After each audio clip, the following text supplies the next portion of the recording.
sentar, irmãos. Vem dizê-las todas de uma vez e verás surpreso quanto Deus já fez. Esta, então, é a mensagem que nós estudaremos nestes próximos estudos.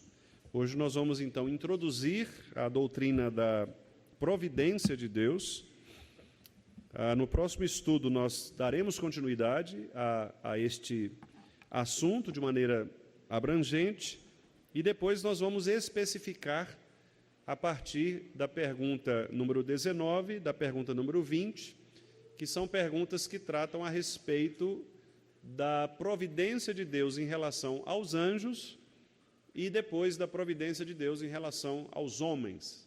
Então, hoje nós vamos começar, hoje e no próximo estudo, se Deus permitir, nós falaremos, então, desta introdução, de maneira geral, o que é a providência de Deus. E depois vamos ver a providência aplicada aos anjos e a providência aplicada aos seres humanos. Então, esta é a pergunta, meus irmãos, número 18 do Catecismo Maior de Westminster, que está ali projetada. Eu vou pedir aos irmãos que leiamos juntos. Vamos ler? Quais são as obras da providência de Deus? As obras da providência de Deus são a sua muito santa, sábia e poderosa maneira de preservar e governar todas as suas criaturas e todas as suas ações para a sua glória. Então, os irmãos devem observar que o catecismo estabelece a providência de Deus como todas aquelas obras do Senhor, obras que servem para dirigir e governar a sua criação. E Deus faz isso, como diz o texto, de maneira sábia, de maneira santa, de maneira bondosa, de maneira que todas as coisas possam contribuir para a exaltação do seu nome, para a sua glória. Então, a chamada doutrina da providência é, de fato, esta compreensão de que Deus, ele não somente criou o mundo, mas ele dirige o mundo. Os irmãos devem se lembrar, porque eu comentei aqui algumas vezes, que há duas perspectivas em relação à criação divina dentro da teologia. Existe um grupo de teóricos, de teólogos, de filósofos, chamados deístas, com D de dado, deísta. Os deístas, eles entendem que Deus criou todas as coisas, eles acreditam na existência de Deus, acreditam que Deus criou todas as coisas, mas Deus criou e deixou que a engrenagem criada agisse por si mesma. Então, é como se fosse um grande relojoeiro que montasse ali as peças da engrenagem do seu relógio, desse corda e deixasse o relógio funcionar pela sua própria engrenagem. Ou seja, os deístas, eles entendem que Deus não mais interfere na criação. Deus criou, se ausentou da criação e deixa a criação à vontade dos seres humanos. Então, tudo o que acontece aqui, de acordo com os deístas, é resultado daquilo que é o nosso fazer no dia a dia, tanto de coisas boas quanto de coisas ruins. O homem administra as coisas, Deus não mais interfere na realidade humana. É óbvio que isso não é condizente com o que dizem as Escrituras. As Escrituras dizem que Deus não apenas criou, mas Ele interfere na sua criação. Então, por isso que nós somos chamados teístas, com T, de tatu. Nós não somos deístas, somos teístas, de theos, que é Deus. Nós cremos que Deus existe, que Ele é autoexistente, autossuficiente, como nós já vimos, nas perguntas anteriores, perfeito em seus atributos, em suas perfeições, E ele então criou todas as coisas a partir da sua vontade. Não havia nada material, ele criou a partir da sua vontade, pela sua palavra, disse Deus. Nós sabemos que a palavra de Deus é Cristo, ele é o Logos, ele é a palavra de Deus, por isso João diz, nada do que foi criado foi feito sem ele, porque Cristo é o Criador da obra divina, que é a palavra. Então, a criação ela foi estabelecida por Deus, mas não somente a criação. Nós cremos que Deus também, ele continua atuando, continua interferindo, continua presente com a sua criação. Então, a diferença entre os deístas dos teístas é que nós que somos teístas cristãos, cremos que Deus criou todas as coisas e ele continua agindo na sua criação, ele interfere. Existe um autor muito conhecido por aqueles que estudam a defesa do Evangelho, chamado Francis Schaeffer. E ele tem um livro muito conhecido, inclusive no Brasil, foi publicado há muitos anos e é bastante lido, cujo título é O Deus que Intervém. Deus que intervém. E neste livro, Francis Schaeffer, ele defende exatamente esta doutrina, de que Deus ele não é um Deus ausente da sua criação, é um Deus presente, é um Deus que está conosco, ele é o Emanuel, ele é o Deus conosco, o Verbo se fez carne e habitou entre nós. Então Deus não está distante, ele está conosco. E por esta razão, meus irmãos, a doutrina da providência, então, ensina que Deus ele executa os seus planos, executa os seus decretos por estas duas vias, a via da criação e a via da providência. Na pergunta anterior que nós estudamos, que trata dos decretos de Deus ou da criação, nós vimos que Deus ele faz todas as coisas acontecerem pelas obras da criação e pelas obras da providência. Nas obras da criação, ele estabeleceu as coisas criadas, como nós lemos lá o resumo em Gênesis. E nas obras da providência, são exatamente estas maneiras, estas obras de Deus, de cumprir aquele propósito ali, de preservar e governar as suas criaturas e todas as ações delas para a sua própria glória.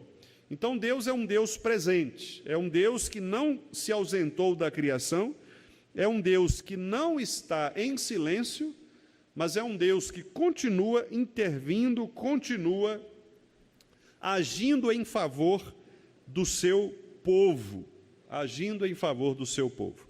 E eu queria então levar os irmãos para alguns textos bíblicos. Ali nós temos alguns que estão referenciados.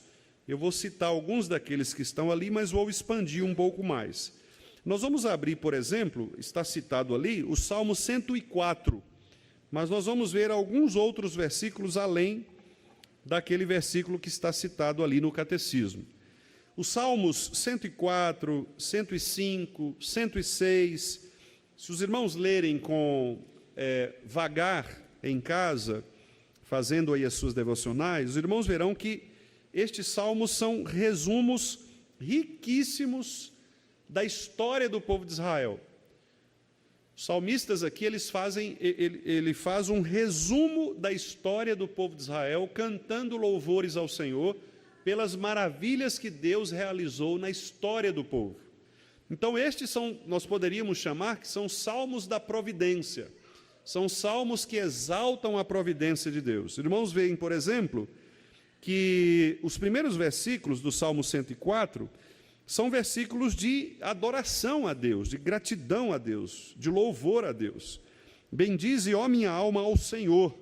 Senhor Deus meu, como tu és magnificente, grande, magnífico, sobrevestido de glória, majestade, coberto de luz como de um manto.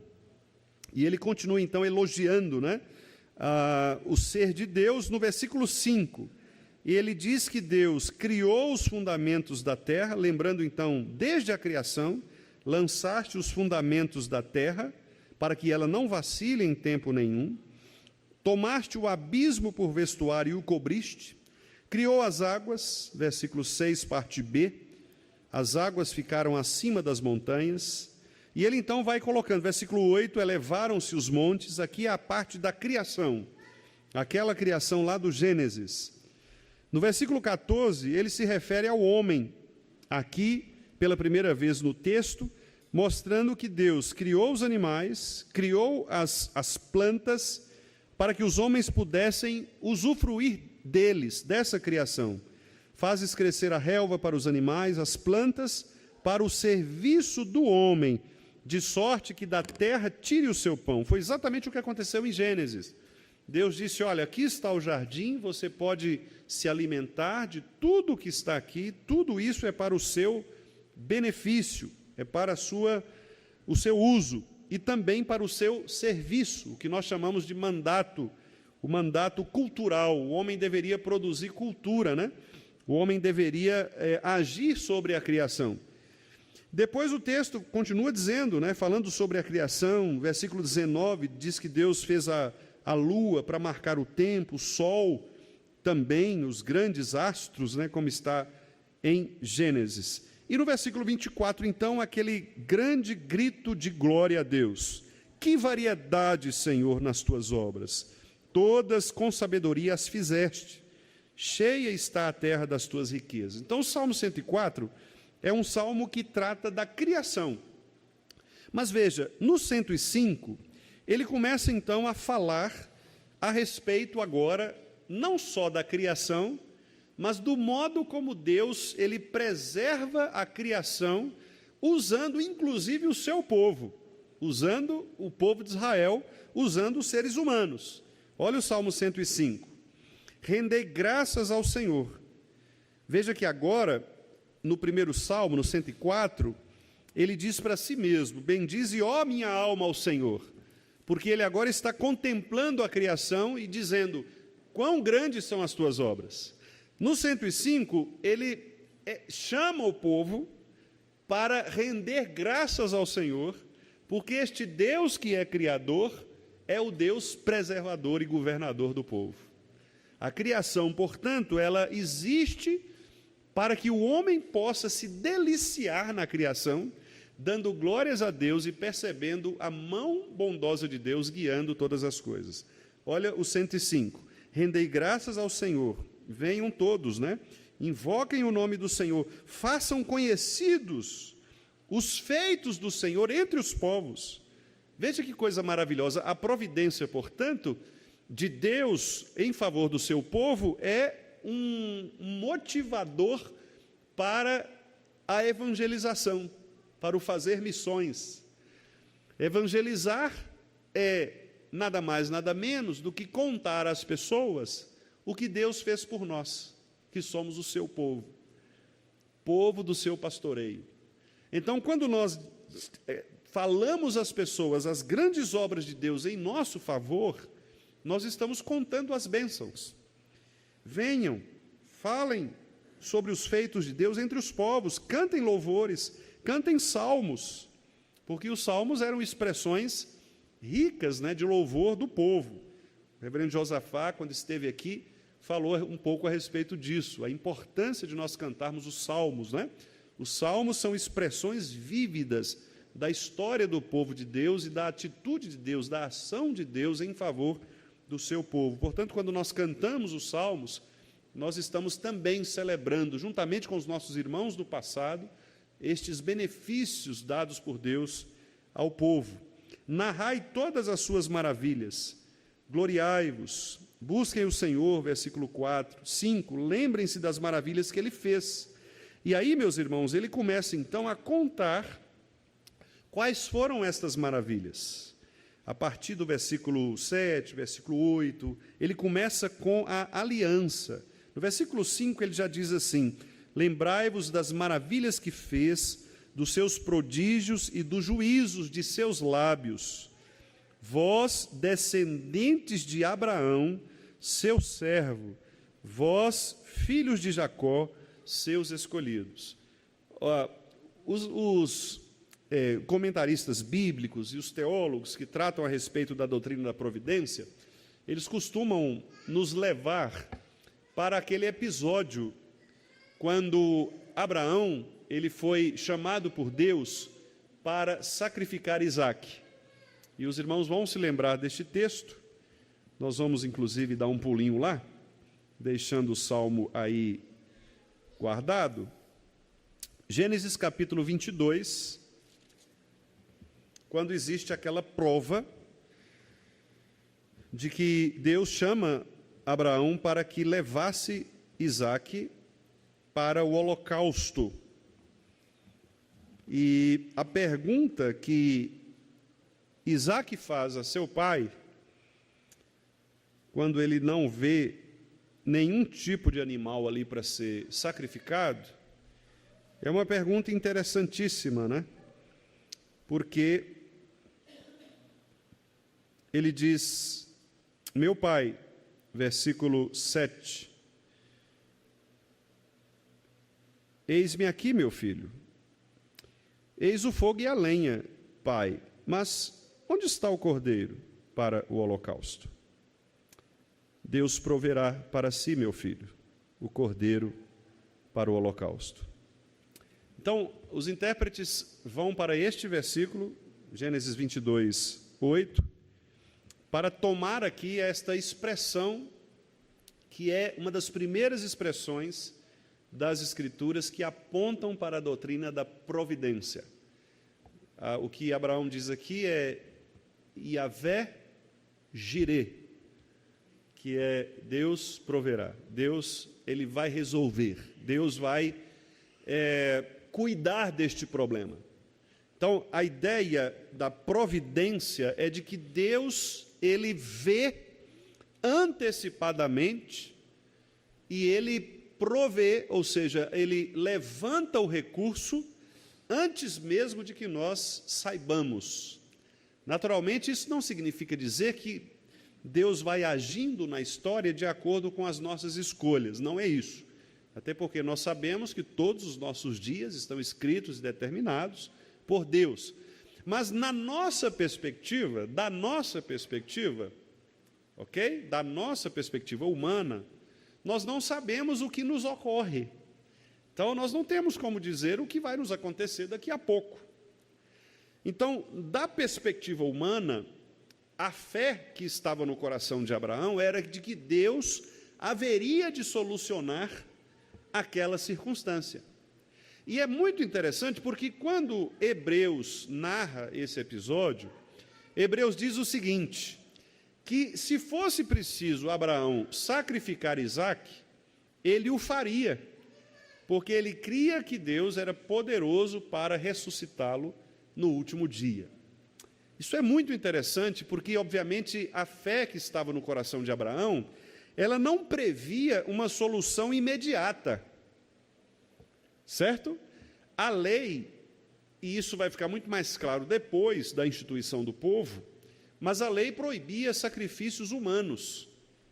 A lei de Israel proibia sacrifícios humanos, certo? Então, Deus estava fazendo um teste aqui, bastante interessante deste ponto de vista, porque em nenhum momento Deus pede sacrifício de pessoas. A única pessoa que vai ser sacrificada é Cristo, correto? A lei proibia o sacrifício de pessoas. Tanto isto é verdade que quando Jefté faz aquela promessa absurda de que se ele vencesse, a primeira pessoa que entrasse no quarto, ele sacrificaria, e a primeira pessoa foi a filha dele, que entrou, ali ele peca duas vezes, né? Ele peca pela precipitação do voto e peca pelo sacrifício humano. Então, o texto deixa muito claro que sacrifícios humanos eram proibidos. Então, como pode Deus pedir algo que era proibido? Deus estava pedindo algo que era proibido exatamente para que ele pudesse testar a confiança de Abraão de que esse Deus, que é criador de todas as coisas, providenciaria a solução. Por isso que Abraão diz claramente, Deus proverá para si. o cordeiro. Observe que aqui esta fé bastante sólida, mas ao mesmo tempo iniciante, né? Incipiente de Abraão, porque não era a revelação ainda estava no início. Abraão não tinha muitos elementos, não é? Mas ele foi capaz, pelo Espírito Santo de Deus, de confiar de que Deus resolveria o problema e de que Deus não o deixaria na mão. Por exemplo, que ele pecasse, porque Deus não tenta ninguém, Deus não conduz ninguém ao pecado, Deus não nos testa pelo pecado, correto? Deus queria uma declaração de obediência. Tanto isto é verdade que quando Abraão, então, coloca o seu filho, Deus imediatamente providencia ali, e o anjo do Senhor, possivelmente o próprio Cristo, chega e diz: olha, não faça isso, porque você não precisa, a sua fé está provada, ali está o Cordeiro, né? Então, isso mostra, meus irmãos, que Deus, o nosso Pai, Ele está atento à história do seu povo, e à medida que nós vamos, então, vivendo esta história, nós vamos percebendo as grandes obras de Deus, cuidando de nós. Vamos voltar lá para o Salmo 105. Então, no Salmo 105, ele nos remete a Abraão e diz: lembrai-vos das maravilhas que fez. Então, começa lá na história antiga. Ele é o nosso Deus, Ele é o Senhor, versículo 7. Os seus juízos permeiam a terra, toda a terra. Então, não há lugar em que o governo perfeito de Deus não esteja presente. Então, você imagina, por exemplo, se nós formos examinar as nações modernas, né, contemporâneas, você pensa, como é possível haver países, por exemplo, que fazem tantas atrocidades, como muitos países, infelizmente ainda, né, nós temos aí pelo mundo, países que são fechados ao Evangelho, que matam cristãos, né, que discriminam judeus, por exemplo, que tratam mulheres de maneira violenta. Como pode haver governantes, né, que agem desta maneira, com impiedade? Bom, o texto está dizendo que os juízos de Deus estão sobre toda a terra.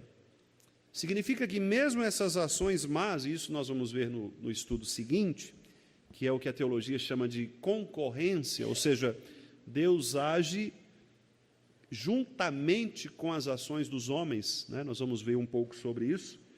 Então, como por exemplo, Pilatos, né? Pilatos, ele fez o que fez sob sua responsabilidade, mas Jesus mesmo disse: olha, nenhuma autoridade teria sido dada a você se não fosse do céu. Então, até mesmo você exercer esse cargo, estar nessa posição, nesse momento, nesse dia, para tomar essa decisão, é providência de Deus para que se cumpra a Escritura. Então, isso a gente chama de concorrência, é Deus agindo nas ações dos homens, como está ali, né? Todas as ações das criaturas. Nós vamos chegar lá. Mas aqui, então, os governantes, eles agem porque Deus está presente. E aí, o texto continua dizendo, versículo 8, lembra-se perpetuamente da sua aliança. Deus se lembra, né? Da palavra que Ele empenhou para 1000 gerações, ou seja, Deus não vai quebrar a sua promessa de estar presente com o seu povo. Olha o versículo 9. Deus se lembra, o verbo no versículo 8 é lembra-se, Ele se lembra. Se lembra de quê? 9. Da aliança que Ele fez com Abraão. Deus fez uma aliança com Abraão. Ele fez um juramento a Isaque, este que nós acabamos de ler, que é um juramento que foi no pai e no filho, Abraão e Isaque, de que neles, ou deles, sairia a posteridade do povo de Deus. Confirmou isso a Jacó, versículo 10, por decreto, a Israel por aliança perpétua, dizendo, dar-te-ei a terra de Canaã. E aí, então, ele começa fazendo aqui um resumo histórico, não é? De todos os detalhes que Deus realizou no povo. Versículo 12 diz que esse povo era pequenininho, Eles eram em pequeno número, pouquíssimos, eram forasteiros, andavam de nação em nação, de reino em reino, eram pessoas pequenas, desprezíveis aos olhos das grandes nações, mas Deus estava com eles. Não toqueis nos meus ungidos, versículo 15. Interessante que as pessoas interpretam mal esse texto, né? Tratando o ungido aqui como pastor. Não toca no pastor não, que ele é ungido de Deus. Não, todos nós somos ungidos de Deus, né? Não toque em nenhum dos meus filhos, em nenhum dos crentes. Todos nós somos ungidos do Senhor. Todos nós temos a unção do Espírito. Então, o que o texto está dizendo é o seguinte: mexeu com um crente, tá ruim, vai dar ruim. Não mexa com o crente. Sim, Mike.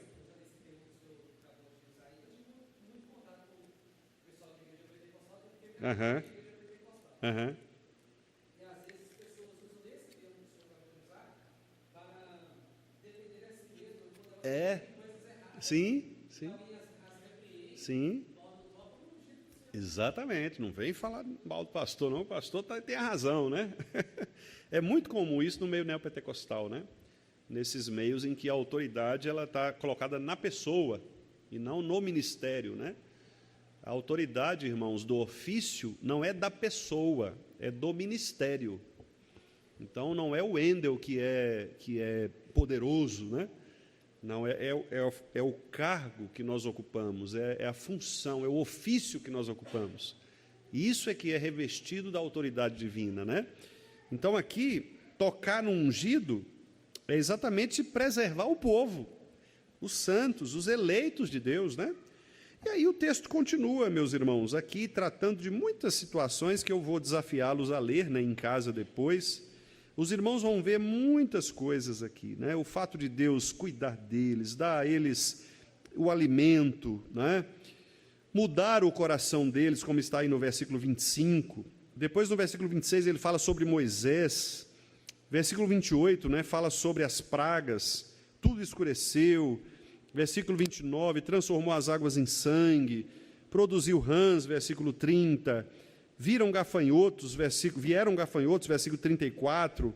Quer dizer, o texto vai contando a história, e aí nós chegamos ao Salmo 106, que ainda é mais extenso e que continua contando toda a história do povo de Deus, né?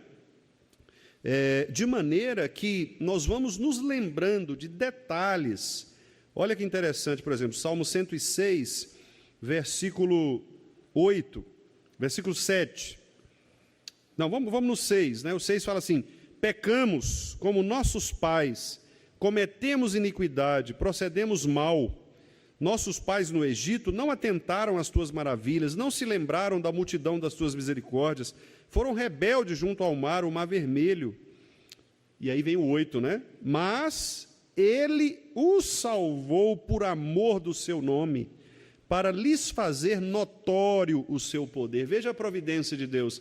Não obstante, apesar de o povo ser pecador, apesar de o povo ter traído a confiança de Deus, Deus não trai a sua aliança. Deus é fiel à sua aliança. Ele prometeu que conduziria um povo até o final. E ele vai fazer isso. Ele vai fazer isso. Então o texto, né, vai mostrando aqui o quanto Deus se empenha para cumprir no seu povo os atos da providência. Deus salva as pessoas, né? Deus mantém o seu povo vivo. Deus mantém a sua igreja viva. Deus mantém o alicerce da sua igreja. Então, meus irmãos, a doutrina da providência é exatamente esta ideia de que o povo de Deus, ele está protegido de tal maneira pelo Senhor, que Deus vai andar conosco todos os dias de nossa vida. Deus estará conosco sempre, Salmo 23, bondade e misericórdia estarão conosco todos os dias. A doutrina da providência, portanto, como eu disse aos irmãos, é talvez uma das mais aplicáveis doutrinas na vida do crente, não é? Porque tudo bem nós sabemos que Deus é soberano, Mas se Deus fosse soberano e não se importasse conosco, isso não nos afetaria. Então, os irmãos se lembram que eu citei aqui no domingo, o Isaías 40, aquelas duas perguntas: Deus tem poder para nos salvar? O profeta responde: tem. Ele é poderoso, ele trata as nações como um pingo que cai de um balde. Ok. Mas a segunda pergunta: Deus quer nos salvar? Poder ele tem, mas ele quer. Porque ele pode ter poder e não querer. A doutrina da providência responde a esta segunda pergunta. Deus é soberano, ele pode e ele quer. Ou seja, ele não abandona o seu povo, ele mantém sua presença juntamente com o seu povo. Ele é onipotente, capaz de fazer tudo o que lhe agrada, tudo o que ele quer, tudo o que ele deseja, tudo o que ele determinou. Ele é poderoso para guiar todas as coisas conforme a sua soberana vontade, como o seu decreto. Mas, além disso, ele é um Deus onipresente. Não apenas onipotente, mas ele é onipresente. Ou seja, Deus está em todos os lugares, governando o seu povo de maneira sábia, santa e poderosa. Deus mantém a sua palavra de cuidar do seu povo. Portanto, meus irmãos, como afirma aqui o pastor Joel Bick, a providência é uma doutrina que testa se o nosso conhecimento de Deus é um conhecimento prático. Testa se o nosso conhecimento de Deus, ele é prático. Porque uma coisa é você conhecer Deus aqui, né? Na cabeça, com as regras da teologia, você saber que Deus é soberano. Outra coisa é, na prática da sua vida, você perceber a mão de Deus nos mínimos detalhes, direcionando as suas escolhas, direcionando sua vida, usando os seus erros para te ensinar, usando os seus acertos para te posicionar, Deus conduzindo, como de fato um pastor conduz uma ovelha, levando para os pastos verdejantes, para junto das águas tranquilas, refrigerando a alma. Quer dizer, uma coisa é eu creio, sim, nesse Deus. Outra coisa é esse Deus em quem eu creio, ele é um Deus presente na minha vida. Eu, de fato, entendo que ele governa a minha existência ou não. E aqui o pastor Joel Bick diz assim: o que provoca as esperanças e medos no nosso coração? São dois temas bastante equilibrados, né? A esperança e o medo. Nós temos esperanças, temos projetos, desejos, sonhos, mas temos medo também. Temos medo. Há coisas que tiram a nossa paz com muita facilidade. Uma notícia ruim pode nos desequilibrar por completo. Ele faz uma outra pergunta: o seu coração está dividido entre vários rivais? Eu entendo que nesta pergunta aqui é como se ele dissesse, onde de fato o seu coração se fundamenta, se apoia? Em qual certeza você mantém sua fé? Não é? Nós cantamos aqui no hino: a minha fé está firmada no Senhor. Não é? Nós cantamos? A minha fé e o meu amor estão firmados no Senhor. A nossa teologia teórica nos faz afirmar isto. Mas quando vem a tempestade que nós ouvimos aqui na terça-feira, quando vem a tempestade, onde nós estamos? Naquele barco lá onde Jesus estava com os discípulos? Quem nós somos ali, naquela estrutura do barco? Qual é a nossa reação em relação ao desequilíbrio da vida, aos medos, às desesperanças, às ameaças? Né? Então, o pastor Joel Bick diz assim: o homem inclinado à idolatria gera o politeísmo prático. Nós começamos a colocar esperança em muitas coisas, no médico, no dinheiro, na influência de alguém, na saúde, na boa saúde, não sei. A gente acha coisas para nós nos agarrarmos, sob o qual o mundo é fragmentado em domínios de diversos poderes. O mundo é fragmentado em vários poderes, ou seja, há vários governos sobre nossa vida. Nós temos governos humanos, temos governos internos nossos, coisas que nós mesmos colocamos como nossos baluartes, como nossa estaca, né? Quando a coisa começa a ficar feia, você se agarra a uma daquelas estacas, que é a sua segurança, não é? Pode ser a família, pode ser o dinheiro, pode ser um emprego, não sei. Cada pessoa tem a tendência de escolher o seu Deus pessoal, né? que supostamente te dá segurança. Mas diz o pastor Joel Bick o seguinte: cada Deus tem o seu território e concentra o seu poder nesse território. No entanto, como observou Irineu, foi um pensador antigo, considerado pai da igreja, os pais da igreja, né? Nenhum desses deuses é o Deus onipotente. E aí ele cita o texto de 1 Reis, primeiro livro dos Reis, 20 e 23, que diz assim: seus deuses são deuses dos montes, por isso foram mais fortes do que nós, mas pelejemos contra eles em planície, e por certo, seremos mais fortes do que eles. No entanto, diz o pastor Joel Bick, esta conclusão dos inimigos ofendeu grandemente a Deus, que afirmou, 1 Reis 20, 28, eu sou o Senhor. E aí o que nós vemos na sequência é a vitória de Israel contra aqueles inimigos. Quer dizer, bastou uma palavra de Deus e ele dizer, eu sou o Senhor, eu sou o verdadeiro Deus, para todos aqueles deuses inimigos serem colocados por terra. Então, o que a gente percebe, meus irmãos, é que a doutrina da providência, ela nos mostra o quanto nós precisamos prostrar os nossos corações diante do verdadeiro Deus que controla e que preserva a nossa vida. Nos afastar desses deuses falsos, deuses que nós construímos no nosso coração, deuses que nós mantemos vivos na nossa vida.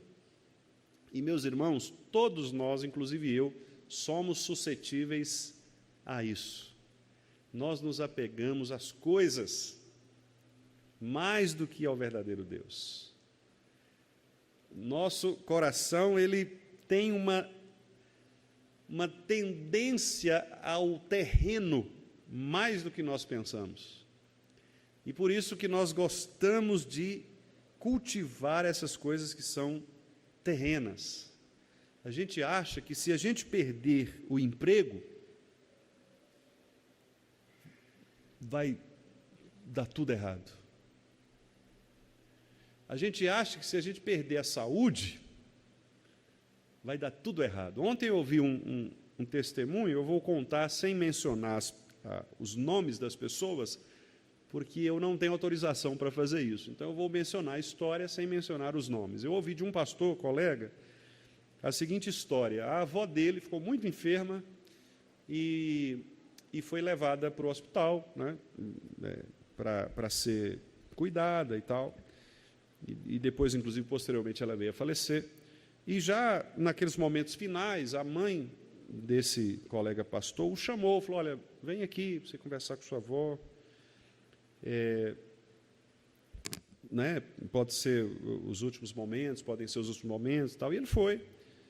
E ele disse que chegou no hospital e ele começou a observar as falhas do hospital, né? Ela estava no hospital público,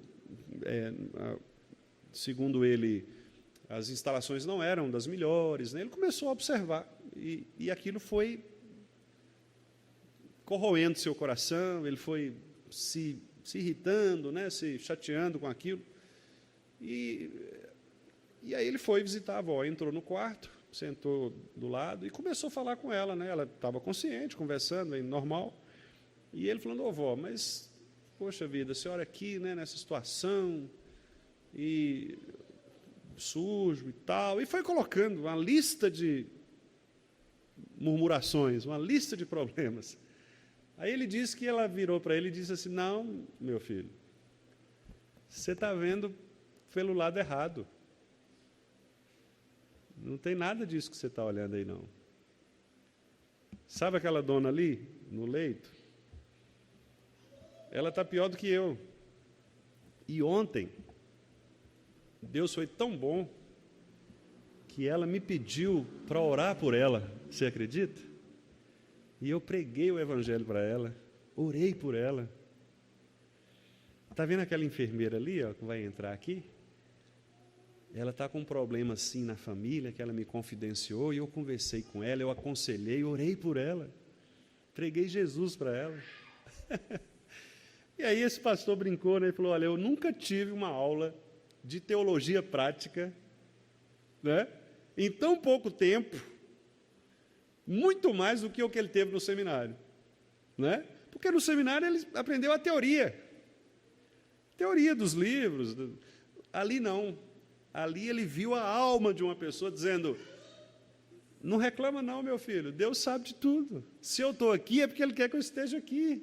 E talvez aquela pessoa para quem eu preguei o evangelho tenha uma vida longa pela frente. Talvez eu vá morrer agora, mas ela vai ter a vida longa e vai pregar para muita gente ainda.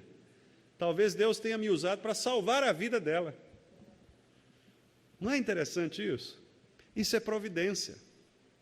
O pastor John Piper tem um texto muito interessante, cujo título é um título chocante, mas é muito interessante. O título é Não Desperdice o Seu Câncer. E nesse texto ele dá um depoimento, né, um testemunho de um tratamento de câncer, e ele dizendo que enquanto muitas pessoas veem o câncer, né, como uma derrota, como o fim da vida, ele via como uma oportunidade de pregar Jesus àquelas pessoas no hospital, ali naquela situação que ele estava, né? Então, é impactante. Eu não sei quantos de nós, inclusive eu mesmo, não sei o que eu faria numa situação dessas. Não estou pregando aqui uma doutrina pessoal. Eu não sei o que eu faria. Talvez eu estivesse como o meu colega, reclamando do hospital, reclamando das coisas. Não sei.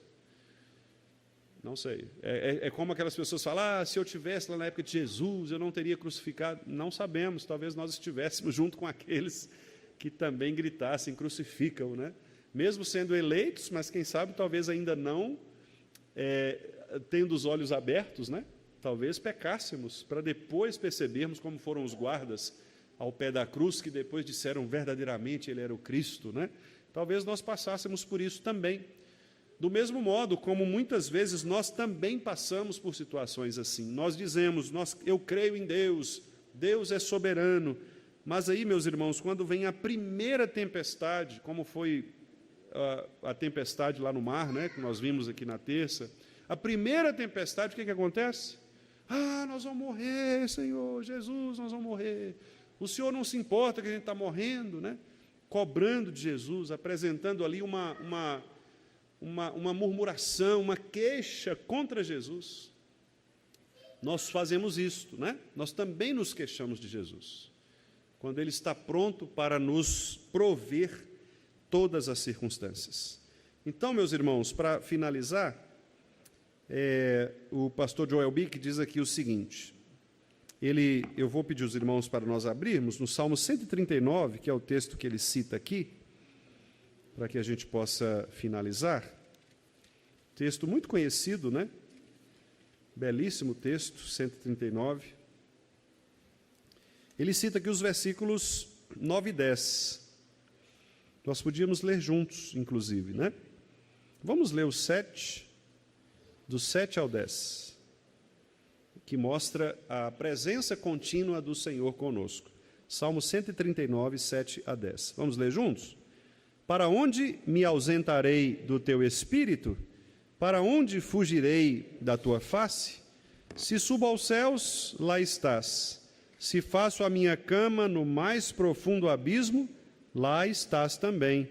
Se tomo as asas da alvorada e me detenho nos confins dos mares, ainda lá me haverá de guiar a tua mão e a tua destra me susterá.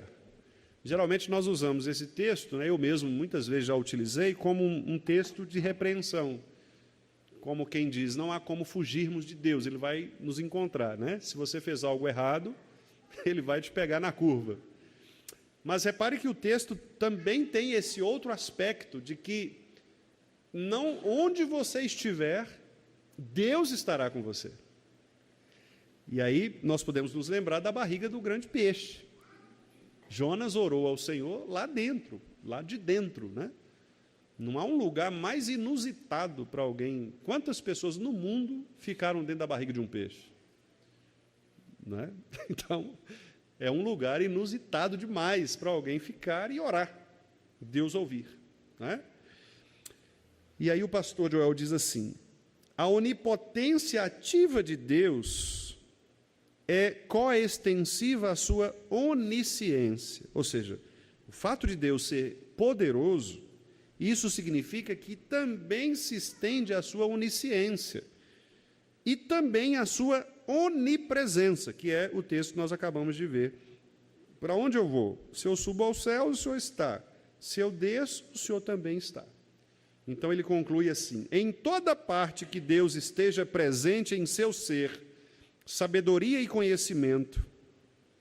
Vejam, irmãos, em toda parte que Deus esteja presente em seu ser, sabedoria e conhecimento, Ele está trabalhando para cuidar de suas criaturas e direcioná-las, bem como todas as suas ações.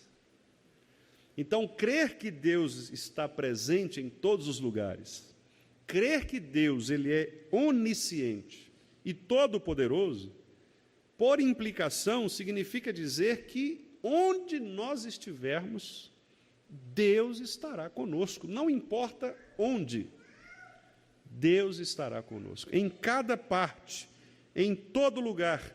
E Ele está trabalhando. Trabalhando. E aí, eu disse que seria o último, mas me lembrei aqui, né, do texto que diz, todos conhecemos, Salmo 121, versículo 2, Ele não permitirá que os teus pés vacilem, porque não dormita aquele que te guarda. É certo que não dormita, nem dorme o guarda de Israel. Ele não cochila, não pesca, né? Ele não dá aquela pescada, né? Aquele cochilo. O que o salmista quer dizer é, Deus está o tempo todo ligado. Não há lapso, não há falha, não há apagão em Deus. Deus está ligado o tempo todo. Ou seja, onde você estiver, Ele estará. Onde houver um filho dele, Ele estará. Seja na barriga do grande peixe, seja no poço da cisterna onde José estava, seja na cova do leão, seja na fornalha ardente, onde você estiver, Deus estará. Meus irmãos, isso é de um consolo tão grande que não tem como nós... Eu fico pensando assim, em cada coisa, não é? O presbítero Alain, ali dentro do caminhãozinho dele, Deus está lá. Está lá do lado, não é? Deus está lá do lado. Que maravilha! Se eu vi anel lá nas madeiras, Deus está lá do lado. Ronaldo lá no táxi, Deus está lá do lado, né? Deus está presente. todos os lugares. Por isso que os apóstolos dizem para nós assim: em tudo dai graças, porque esta é a vontade de Deus em Cristo Jesus para convosco. Porque tudo que está acontecendo conosco, Deus está junto. Ele não está ausente de nós, Ele está junto. Então, como é que você vai reclamar de uma coisa que Deus está do lado de você? Não é verdade? Deus está do seu lado. Está com você o tempo todo. Orai sem cessar. Por quê? Porque Ele está do seu lado. Não precisa ter um momento, qualquer hora. Senhor, me ajuda aqui, Senhor, tá. Senhor, está aqui, está com você. Isso é doutrina da providência. Que coisa maravilhosa. Não há outro consolo mais poderoso do que esse, de saber que Ele é o nosso pastor, nós somos o seu povo, rebanho do seu pastoreio. Por isso nós podemos perceber a presença contínua dEle conosco em todas as situações. Que Deus, irmãos, nos abençoe, que Deus nos guarde, que Ele nos fortaleça, que Ele nos dê esta doutrina no coração, não é? Não só para que nós afirmemos, mas para que nós também percebamos todo dia esta presença maravilhosa do Senhor conosco. Que Ele nos abençoe, que Ele nos guarde, no nome de Jesus.